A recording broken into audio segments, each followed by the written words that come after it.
দেখো আমরা পরবর্তী ম্যাথে চলে এসেছি 4-এর 1 নাম্বার ম্যাথ। এখন এই ম্যাথটাতে এই 1 প্লাস কজ এক্সের ফর্মুলা কার মনে আছে? 1 প্লাস কজ এক্স আশা করি অনেকেরই মনে আছে। 1 প্লাস কজ এক্সের ফর্মুলা ছিল 2 cos square x by 2। 2 cos square x by 2 ছিল 1 প্লাস কজ এক্সের ট্রিকোনোমেট্রির ফর্মুলা। এটার রিয়েল ফর্মুলাটাও তোমাদের আশা করি জানা আছে। দেখো সবাই, এটা ছিল সেই রিয়েল ফর্মুলাটা। 1 প্লাস কস 2a যখন থাকে তখন 2 কজ স্কোয়ার এ হয়, আর যখন এখানে এ থাকে তখন এদিকে এ বাই 2 হয়। অর্থাৎ এখানে যা থাকে এদিকে তার অর্ধেক থাকে। 2a থাকলে 2a-কে অর্ধেক করলে এ হয়, আর এ থাকলে একে অর্ধেক করলে হয় এ বাই 2। এখানে যা থাকে এদিকে তার অর্ধেক থাকে। তো এই অনুসারে 1 প্লাস কজ এক্স হবে 2 কজ স্কোয়ার এক্স বাই 2। এখন যদি আমরা কনস্ট্যান্টকে সামনে নিয়ে আসি, মনে করো কনস্ট্যান্ট হাফকে নিয়ে আসলাম সামনে। কনস্ট্যান্ট হাফকে আমরা সামনে নিয়ে আসলাম, এই যে কনস্ট্যান্ট হাফ ছিল, হাফকে নিয়ে আসলাম সামনে। আর ভেতরে ছিল এই যে 1 by cos square. 1 by cos square মানে অ্যাকচুয়ালি কিন্তু এটা সেক স্কোয়ার হয়ে যাবে। তাহলে 1 বাই কজ স্কোয়ার থেকে আমরা সেক স্কোয়ার লিখতে পারি, আর কনস্ট্যান্ট হাফটা বাইরে চলে গেল। এখন আমাদের মনে আছে কি না যে সেক স্কোয়ার এক্স বাই 2-কে ইন্টিগ্রেশন করলে কত পাওয়া যায়? আমাদের রিয়েল ফর্মুলাটা কেমন ছিল দেখো। রিয়েল ফর্মুলাটা ছিল integration sec square x dx. এটার ফর্মুলা ছিল ট্যান এক্স। তাহলে সেক স্কোয়ার এক্সকে ইন্টিগ্রেশন করলে ট্যান এক্স আসে। তাহলে এই মুহূর্তে সেক স্কোয়ার এক্স বাই 2 দেখতে পাচ্ছি, এটাকে ইন্টিগ্রেশন করলে নিশ্চয়ই ট্যান এক্স বাই 2 আসবে। ট্যান এক্স বাই 2 আসবে, অর্থাৎ সেক স্কোয়ার এক্স থেকে আসতো ট্যান এক্স। তাহলে সেক স্কোয়ার এক্স বাই 2 থেকে আসবে ট্যান এক্স বাই 2। আর একটা এক্সট্রা নিয়ম ছিল। এক্সট্রা নিয়ম হচ্ছে যে দেখো এখানে কিন্তু সিম্পল এক্স আছে, এখানে আছে একদম সিম্পল এক্স, কিন্তু এখানে কিন্তু সিম্পল এক্স নাই। এক্সের সাথে কিন্তু দেখো একটা কোএফিশিয়েন্ট আছে। এক্সের সাথে কোএফিশিয়েন্টটা কত? নিশ্চয়ই হাফ। এক্সের সাথে মাল্টিপ্লাই আকারে আছে হাফ। তো সিস্টেম হচ্ছে এক্সের যে কোএফিশিয়েন্ট থাকবে ওইটা অবশ্যই ডিভাইড হবে। এটা সব ক্ষেত্রেই হবে। যেমন মনে করো যে তুমি ইন্টিগ্রেশন, এই যে আমরা এম এক্স দিয়ে বুঝাই, এম এক্স দিয়ে সাইন এম এক্স ডিএক্স। আমাদের ফর্মুলা কী ছিল? আমাদের ফর্মুলা ছিল সাইন থেকে কিন্তু নর্মালি ইন্টিগ্রেশনে মাইনাস কজ আসে। সাইন থেকে নর্মালি ইন্টিগ্রেশনে মাইনাস কজ আসে। আমাদের মনে আছে আমরা যে শিটটা দিয়েছিলাম ওখানে কিন্তু লেখা আছে এক্সের যে কোএফিশিয়েন্ট এম ওইটা কিন্তু ডিভাইড হয়ে যায়।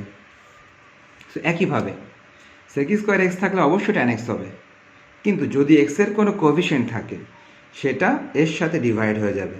So sec square x by 2 থেকে ট্যান এক্স বাই 2 হলো, আর এক্সের কোএফিশিয়েন্ট এখানে হাফ আছে, ওই হাফটা ডিভাইড হয়ে যাবে। সো কোএফিশিয়েন্ট থাকলে সেটা ডিভাইড হয়। এর আরও অনেক ব্যাখ্যা আছে, তো এত ব্যাখ্যাতে না যায়। এটা অ্যাকচুয়ালি আসে চেইন রুলের মাধ্যমে আসে, যেহেতু এটা এক্স না, সো এটাকে আর একবার ডিফারেন্সিয়েট করতে হয়। আর একবার ডিফারেন্সিয়েট করলে হাফ পাওয়া যায়, ওই হাফটা ডিভাইড হয়, আলটিমেটলি চেইন রুলের মতো। এবার আমরা দেখো এই হাফ এবং এই হাফ আমরা কাটতে পারি। এই হাফ এবং এই হাফ আমরা কেটে দিলাম।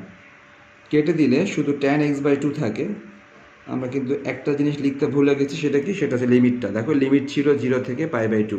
সো নিশ্চয়ই আমাদেরকে লিমিটটা 0 থেকে পাই বাই 2 লিখে দিতে হবে। সেমভাবে এখানেও 0 থেকে পাই বাই 2 লিমিটটা লিখে দিতে হবে। ওকে, এখন আমাদের সে আগের নিয়মে আপার limit minus lower limit. Tan লিখলাম, লেখার পর আমরা কি করব? এক্সের পরিবর্তে আপার লিমিট বসালাম, মাইনাস এক্সের পরিবর্তে বসালাম লোয়ার লিমিট। তোমরা খেয়াল করো যে আসলে হলো কি না। এই যে আমরা এক্সের পরিবর্তে বসালাম পাই বাই 2, অনুরূপভাবে আমরা আবারও এক্সের পরিবর্তে বসালাম lower limit 0, lower limit 0। So আমরা এক্সের পরিবর্তে আপার লিমিট এবং লোয়ার লিমিট বসালাম। এবার তাহলে সব মিলে কি হতে পারে? এটা নিশ্চয়ই ট্যান পাই বাই 4 হয়ে যাবে। এটা এই 2 এর সাথে এই 2 মাল্টিপ্লাই হয়ে এটা পাই বাই 4 হবে, মাইনাস পরেরটা নিশ্চয়ই ট্যান 0 হবে। ট্যান পাই বাই 4 এর ভ্যালু কিন্তু 1, আর ট্যান 0 এর ভ্যালু 0। আলটিমেটলি 1 আসতেছে আমাদের আনসার।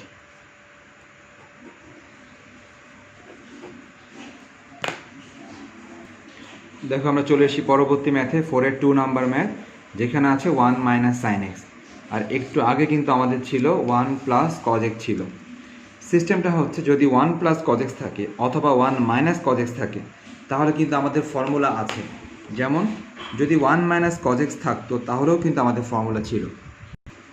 সবাই দেখতে পাচ্ছ 1 প্লাস কজের ফর্মুলা ছিল 2 কজ স্কোয়ার a বাই 2, আর যদি 1 মাইনাস কজ এক্স হয় তখন 2 সাইন স্কোয়ার এক্স বাই 2। তার মানে এখানে প্লাস থাকলে 2 কজ স্কোয়ার হয় আর এখানে মাইনাস থাকলে 2 সাইন স্কোয়ার হয়। সো বুঝতে পারলাম যে আমাদের কিন্তু এখানে 1 প্লাস কজে অথবা 1 মাইনাস কজে দুইটারই ফর্মুলা আছে, কিন্তু সাইন থাকলে কোনো ফর্মুলা নাই। যদি এখানে সাইন চলে আসে তাহলে কিন্তু কোনো ফর্মুলা নাই। সুতরাং এখানে কজ থাকলে এবং কজ থাকলে প্লাস থাক অথবা মাইনাস থাক আমাদের ফর্মুলা আছে, কিন্তু এখানে সাইন থাকলে আর কোনো ফর্মুলা নাই। যেমন দেখো এই ম্যাথে কিন্তু 1 মাইনাস সাইন এক্স, এখানে কিন্তু কজ নাই, সাইন আছে, সো এটার কোনো ফর্মুলা নাই। যখন আমরা দেখতে পাবো যে কোনো ফর্মুলা হচ্ছে না তখন তোমাদের কাজ হবে অন্য কোনো ম্যাথমেটিক্যাল টেকনিক অ্যাপ্লাই করা। সেটা কীরকম?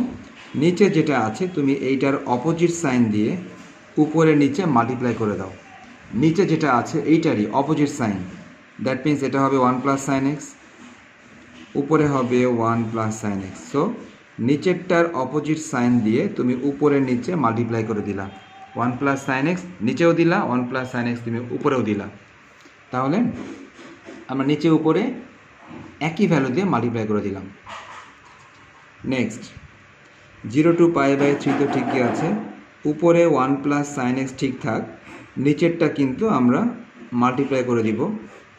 দেখো নিচেরটা যদি আমরা মাল্টিপ্লাই করি সবাই নিশ্চয় বুঝতেছো, এটা হচ্ছে a মাইনাস বি আর এটা হচ্ছে a প্লাস বি।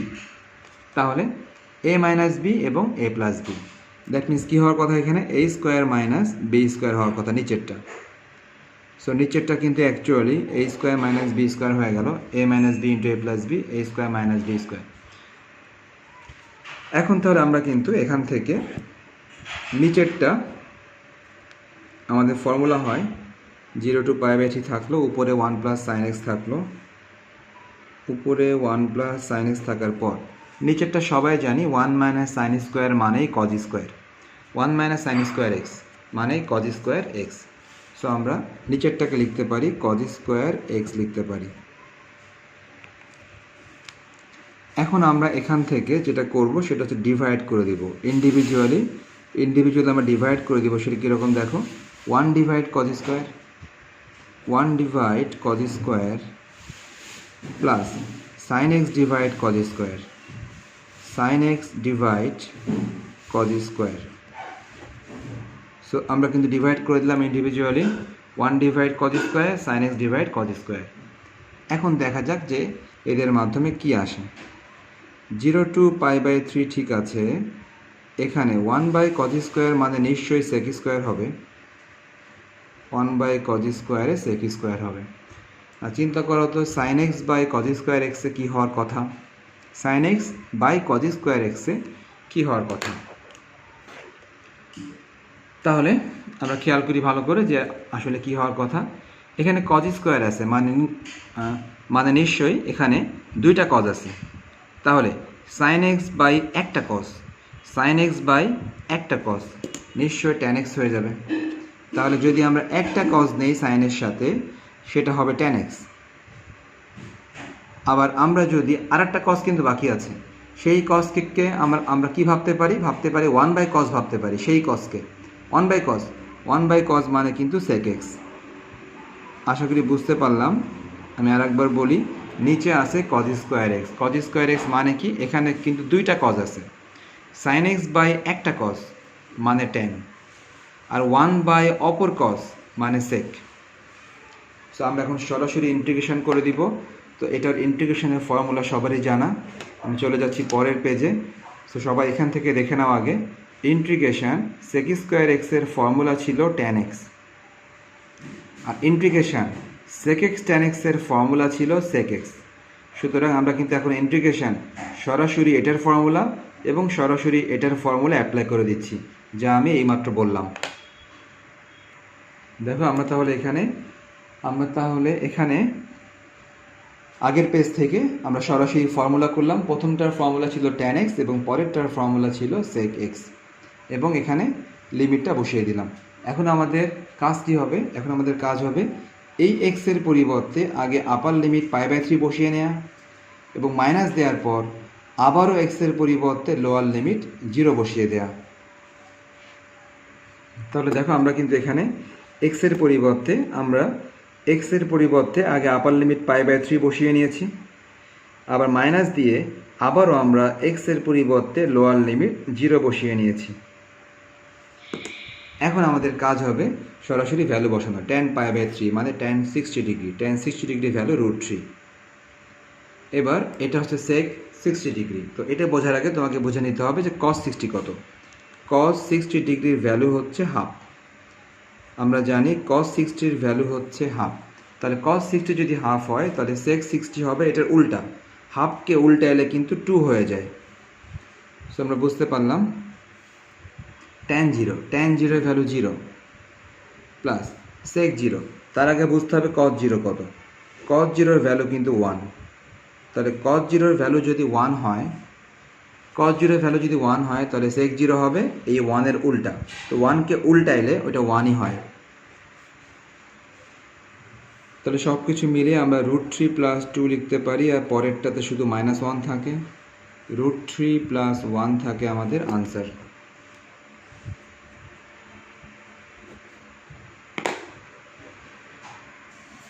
দেখো তোমরা 4-এর 3 নাম্বারটা হোমওয়ার্ক করবা এবং তোমরা 6 নাম্বারটাও হোমওয়ার্ক করবা। আর 6 নাম্বারটা করার জন্য তোমরা এই যে আমরা যে আগে করে এসেছিলাম 10.2 এক্সারসাইজ, 10.2 এক্সারসাইজের 4 এবং 5 নাম্বারটা ফলো করে তোমরা এই 6 নাম্বারটা করার চেষ্টা করবা। তাহলে 4-এর 3 নাম্বার এবং 6 নাম্বার হোমওয়ার্ক, 6 নাম্বার করার জন্য তোমরা ফলো করতে হবে 10.2 এর 4 এবং 5 নাম্বার। তাহলে আমরা এখন চলে যাচ্ছি পরবর্তী ম্যাথে। আমরা দেখতে পাচ্ছি পরবর্তী ম্যাথ 7-এর 1 number, integration 0 to π/2 cos cube x √sin x dx। তো এই ক্ষেত্রে আসলে আমাদের জেড তো ধরতে হবে, কিন্তু জেড ধরার আগে এটার পাওয়ারটা একটু বেশি আছে, এটার পাওয়ারটা একটু কমিয়ে নিতে হবে। এটার পাওয়ারটা একটু বেশি আছে, এটার পাওয়ারটা একটু কমিয়ে নিতে হবে। আলটিমেটলি আমরা জেড ধরবো, তো তার আগে এটার পাওয়ারটা একটু কমিয়ে নেই। যদি আমরা cos কিউব x এর পাওয়ারটা কমিয়ে নিতে চাই তাহলে দেখো তো লেখা যায় নিশ্চয়ই cos square x into cos x লেখা যায়। তাহলে আমরা cos কিউব x এর পরিবর্তে লিখলাম cos স্কোয়ার ইন্টু cos, পাশে লিখলাম √sin x, সাথে থাকলো dx। নেক্সট আমরা কিন্তু এই যে cos স্কোয়ার যেটা দেখতে পাচ্ছি এটাকে লিখতে পারি নিশ্চয়ই 1 - sin স্কোয়ার লিখতে পারি। প্রথম cos স্কোয়ারটা, প্রথম এই cos স্কোয়ার x এর পরিবর্তে লিখতে পারি 1 - sin স্কোয়ার x। আর বাকি যারা ছিল সবাই ঠিক থাকবে। তাহলে বাকিদেরকে আমরা ঠিক রাখি। বাকিরা হচ্ছে cos x √sin x, cos x √sin x dx। এখন আমরা জেড ধরব। যদি আমরা জেড ধরতে চাই তাহলে ঠিক এটার পাশেই আমরা জেড ধরি লেট। এখন তোমরা চিন্তা করো যে কাকে জেড ধরলে ভালো হয়। এখানে কাকে জেড ধরলে ভালো হয় চিন্তা করো। আশা করি বুঝতে পারতেছো। আসলে দুইভাবে চিন্তা করতে পারো। একটা হচ্ছে আমাদের নিশ্চয়ই মনে আছে রুট থাকলে আমরা রুটের ভিতরেরটাকে জেড ধরে থাকি, রুট থাকলে রুটের ভিতরেরটা জেড ধরে থাকি। আবার দেখো এখানে কিন্তু স্কোয়ার আছে, স্কোয়ার থাকলে স্কোয়ারের ভেতরেরটাকেও জেড ধরে থাকি। সো আমরা দুইভাবে চিন্তা করলেই পাচ্ছি যে রুট থাকলে রুটের ভেতরেরটা জেড ধরবো, আর স্কোয়ার থাকলে স্কোয়ারের ভেতরেরটাকে জেড ধরবো। সো আমরা যেভাবে চিন্তা করি না কেন আমাদের কিন্তু কোনটা আসতেছে, আমাদের কিন্তু শুধু সাইন এক্সই আসতেছে। সো আমরা কি করলাম, আমরা সাইন এক্সকে জেড ধরলাম, রুটের ভেতরেরটাকে জেড ধরলাম। সাইন এক্সকে ডিফারেন্সিয়েট করলে নিশ্চয়ই কজ এক্স হবে, আর এটার সাথে অটো ডিএক্স হবে, এটার সাথে অটো ডিজেড হবে। এখন তুমি লিমিটটা চেঞ্জ করো। লিমিটটা তুমি যদি চেঞ্জ করতে চাও তাহলে কেমন হবে দেখো। প্রথমে এক্সের ভ্যালু, এক্সের ভ্যালু কারা ছিল, এক্সের ভ্যালু ছিল 0 থেকে π/2, এক্সের ভ্যালু ছিল 0 থেকে π/2। আমরা দেখতে পাচ্ছি কোথায়, এই যে যেহেতু এখানে ডিএক্স দেখতে পাচ্ছি, ডিএক্স, দ্যাটস ওয়াই এই লিমিটটা এক্সের লিমিট, 0 থেকে π/2 এক্সের লিমিট। এখন আমার দরকার কার লিমিট, দরকার হচ্ছে জেডের লিমিট। সো যখন তুমি জেডের ভ্যালুটা বের করবা এই 0 বসিয়ে দিবা এখানে, দ্যাট মিনস ওটা হবে সাইন 0। π/2 বসিয়ে দিবা এই যে এখানে, এটা হবে সাইন π/2। তাহলে সাইন 0-এর ভ্যালু 0 আর সাইন 90-র ভ্যালু হচ্ছে 1। সো এই সিস্টেমে তুমি উপরে এই লাইনটাতে এক্সের ভ্যালু বসিয়ে জেডের ভ্যালু পেয়ে যাবে। আচ্ছা, এবার নেক্সট যেটা হবে সেটা হচ্ছে এই ভ্যালুগুলো তুমি বসিয়ে দিবা, সমস্ত ভ্যালু যত ভ্যালু এখানে আছে সবাইকে তুমি বসিয়ে দিবা এখানে। যদি এখন সবাইকে তুমি এখানে বসিয়ে দাও তাহলে কেমন হয় দেখো, ইন্টিগ্রেশন। প্রথমে লিমিট চেঞ্জ করো। আগে লিমিট ছিল 0 থেকে π/2, নতুন লিমিট 0 থেকে 1। সো তুমি আগে নতুন লিমিট দিয়ে দাও 0 থেকে 1। নেক্সট 1 মাইনাস, আমরা কিন্তু বলেছিলাম যে কোনো অবস্থাতেই এই ভ্যালুটা আগে বসানো যাবে না, যেহেতু এখানে অপারেটর আছে এই ভ্যালুটাকে বসাতে হবে পরে। তোমাকে আগে বসাতে হবে এই প্রথম ভ্যালুটা। তাহলে তুমি যদি প্রথম ভ্যালুটা খুঁজে বের করো যে সাইন কোথায় কোথায় আছে, সাইন কোথায় কোথায় আছে দেখো, এই যেখানে সাইন আছে, তার মানে এটা ছিল জেড আর এটা ছিল জেড। সো আমরা যদি বসিয়ে দিই সাইন স্কোয়ার মানে এখানে নিশ্চয়ই জেড স্কোয়ার। নেক্সট এই যে রুট দিলাম, এই সাইন মানে নিশ্চয়ই জেড। তাহলে আমরা এই সাইন এবং সাইনের পরিবর্তে জেড বসিয়ে দিলাম। বাকি আছে কারা? বাকি আছে নিশ্চয়ই cos x ইন্টু ডিএক্স বাকি আছে, cos x ইন্টু ডিএক্স। তাহলে cos x ইন্টু ডিএক্স কত হবে? ডিজেড হবে।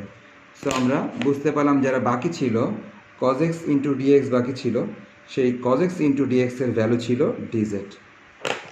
সো আমরা লাস্টে লিখে দিতে পারি ডিজেড লিখে দিতে পারি। এবার বাকিটা আমাদেরকে ক্যালকুলেশন করতে হবে, তো আমরা ক্যালকুলেশন করি। দেখো আমরা বাকি অংশ ক্যালকুলেশন করেছি। এখানে রুট জেড ছিল, রুট জেড মানে নিশ্চয়ই রুটটা উঠাই দিলে Z to the power half হবে। তাহলে রুটটা উঠিয়ে দিলে Z to the power half হয়ে গেল। পরবর্তীতে জেড টু দি পাওয়ার হাফটা যদি ভেতরে মাল্টিপ্লাই করে দিই, Z to the power half into 1, Z to the power half, Z to the power half into Z square. আমরা জানি পাওয়ার পাওয়ার অ্যাডিশান হয়, তাহলে আমরা এখানে বলতে পারি যদি এটার সাথে যদি এটা মাল্টিপ্লাই হয়, এই পাওয়ার 2 আর পাওয়ার হাফ এটা কিন্তু অ্যাডিশান হয়ে যাবে। সো পাওয়ার 2 আর হাফ অ্যাডিশান হয়ে গেল। পরবর্তীতে 2 প্লাস হাফ মানে হচ্ছে 5/2। সো আমরা এখন করবো ইন্টিগ্রেশন। তো ইন্টিগ্রেশনের নিয়ম নিশ্চয়ই সবারই মনে আছে যে এটার ইন্টিগ্রেশন কেমন হবে, এটা নিশ্চয়ই সবারই মনে আছে যে পাওয়ার যা থাকবে তার সাথে 1 অ্যাডিশান হবে আর ওইটা দিয়ে ডিভাইড হবে। পাওয়ার যা থাকবে তার সাথে 1 অ্যাডিশান হবে আর ওইটা দিয়ে ডিভাইড হবে। তো এই ইন্টিগ্রেশন আশা করি সবাই করতে পারি। তাহলে আমি বাকি অংশটা করি। তাহলে সবাই দেখতে পাচ্ছ যে জেডের পাওয়ার যা ছিল তার সাথে 1 অ্যাডিশান, ওইটা দিয়ে ডিভাইড। জেডের পাওয়ার ছিল 5/2, তার সাথে 1 অ্যাডিশান এবং ওইটা দিয়ে ডিভাইড। এটা আমরা জানি যে x to the power n+1/n+1 formula. পরবর্তীতে ক্যালকুলেশন করলাম 3/2 3/2 হলো, 7/2 7/2 হলো। নিচে 3/2কে যদি আমি উল্টে দিই তাহলে নিশ্চয়ই 2/3 হবে। 7/2কে উল্টে দিলে হবে 2/7। নেক্সট আমাদের কাজ কি হবে, জেডের পরিবর্তে এবং জেডের পরিবর্তে আমরা 1 বসাবো। দেখো জেডের পরিবর্তে 1 বসিয়েছি, জেডের পরিবর্তে আমরা 1 বসিয়েছি, কিন্তু 1-এর পাওয়ার যাই হোক সে তো 1ই হবে। 1-এর পাওয়ার যাই হোক না কেন সে 1ই হবে। মাইনাস দিয়ে কি করার কথা ছিল, লোয়ার লিমিট 0 বসানো। লোয়ার লিমিট 0 বসালে সব 0 হয়ে যায়, 0 বসালে সব 0 হয়ে যায়। পরবর্তীতে আমরা এলসিএম করে পেলাম 8/21। তো তোমরা একই নিয়মে তোমরা হোমওয়ার্ক করবে 7-এর 2 আর 7-এর 4। 7-এর 2 এবং 7-এর 4 তোমরা একই নিয়মে হোমওয়ার্ক করবে। এখন 7-এর 3 নাম্বারটা দেখাই, যদিও এটাও একই রকম, আমি অল্প একটু দেখালে তোমরা বুঝতে পারবে। দেখো সবাই, এই যে cos cube x by root sine x. তো এটা কিন্তু আগেরটাও কিন্তু cos কিউব বা রুট সাইন ছিল, কিন্তু আগেরটাতে ছিল মাল্টিপ্লাই আকারে আর এখানে আছে ডিভিশন আকারে। তুমি চাইলে আগেরটা দেখে আসতে পারো। দেখো সবাই, আগের ম্যাথটাতে ছিল cos cube x into root sine x, মানে cos কিউব এবং রুট সাইন ছিল কিন্তু আগে ছিল মাল্টিপ্লাই আকারে। আর এখন যে ম্যাথটা নিয়ে আমরা কাজ করতেছি ওখানে কিন্তু cos কিউব আর রুট সাইনই আছে, কিন্তু এখন আছে ডিভিশন আকারে। কিন্তু ম্যাথের প্রসিডিউরে কোনো পার্থক্য হবে না। এই দুইটা টার্ম মাল্টিপ্লাই থাকলে আমরা যা করেছি, এই দুইটা টার্ম ডিভিশন থাকলেও আমরা ওই একই কাজ করব। তাহলে আমরা বুঝতে পারলাম যে ম্যাথ কিন্তু সেম, একই টার্ম আছে, একটাতে মাল্টিপ্লাই ছিল আর এখনকার ম্যাথটাতে ডিভিশন আছে। তাহলে সবাই দেখো আগের ম্যাথে কী নিয়ম ছিল, আগের ম্যাথে নিয়ম ছিল যে কস কিউব এক্সের পাওয়ারটা একটু কমিয়ে ফেলা। তাহলে কস কিউব এক্সের পাওয়ারটা কীভাবে কমানো যায়, cause square x into cos x দিলে নিশ্চয়ই পাওয়ারটা কমে যায়। পরবর্তীতে কী নিয়ম ছিল, ওই যে কজ স্কোয়ার দেখতে পাচ্ছি ওই কজ স্কোয়ারকে আমরা লিখে দিব 1 মাইনাস সাইন স্কোয়ার লিখে দিব। তাহলে আমরা কজ স্কোয়ারকে লিখে দিলাম 1 মাইনাস সাইন স্কোয়ার এক্স, আর পাশে যা ছিল নিচে যা ছিল সবই ঠিক থাকবে। তাহলে আমরা বুঝতে পারলাম যে এখানে কজ স্কোয়ার এক্সকে লিখলাম 1 মাইনাস সাইন স্কোয়ার এক্স, আর সবাই ঠিক আছে, ঠিক আগেরটার মতো। এখন আমরা কাকে জেড ধরার কথা, তুমি নিজেই চিন্তা করো যে কাকে জেড ধরার কথা। আমরা রুট যেহেতু আছে রুটের ভিতরেরটাকে জেড ধরবো, আবার স্কোয়ার যেহেতু আছে স্কোয়ারের ভিতরেরটাকে জেড ধরবো। সো দুই সাইড দিয়ে কিন্তু সাইন এক্সকে জেড ধরতে হচ্ছে। সো ঠিক আগের ম্যাথের মতোই আমরা সাইন এক্সকে এখানে জেড ধরছি। তাহলে সাইন এক্স সমান সমান জেড ধরলাম। একইভাবে আমরা ম্যাথটা নিশ্চয়ই শেষ করতে পারবো। সবাই দেখতে পাচ্ছ ম্যাথের বাকি অংশ। তো এই অংশটুকু আশা করি সবাই এমনিতে বুঝতে পারবে, এগুলো সব তো আগের মতোই ছিল। আমরা ভ্যালু বসালাম 1 minus Z square by root Z, আর এই কজ এক্স ডিএক্স মানেই হচ্ছে ডিজেড। পরবর্তীতে আমরা কি করব, পরবর্তীতে নিশ্চয়ই আমরা দেখো আমরা লিমিটটাও চেঞ্জ করলাম, নতুন লিমিট 0 থেকে 1। পরবর্তীতে আমরা কি করব, নিশ্চয়ই আমরা এই 1 divide root Z minus Z square divide root Z, that means এটাকে আলাদা করে দিব। 1 by root Z minus Z square by root Z, এইটুককে আলাদা করে দিব। তাহলে দেখো আমরা পরের লাইনে আলাদা করব। সবাই দেখতে পাচ্ছ, দেখো আমরা আলাদা করেছি। আলাদা করার পর রুট জেড মানেই তো পাওয়ার হাফ, রুট জেড মানে পাওয়ার হাফ। যদি এটাকে আমরা উপরে উঠাই দিই নিশ্চয়ই এটার পাওয়ার হয়ে যাবে মাইনাস হাফ।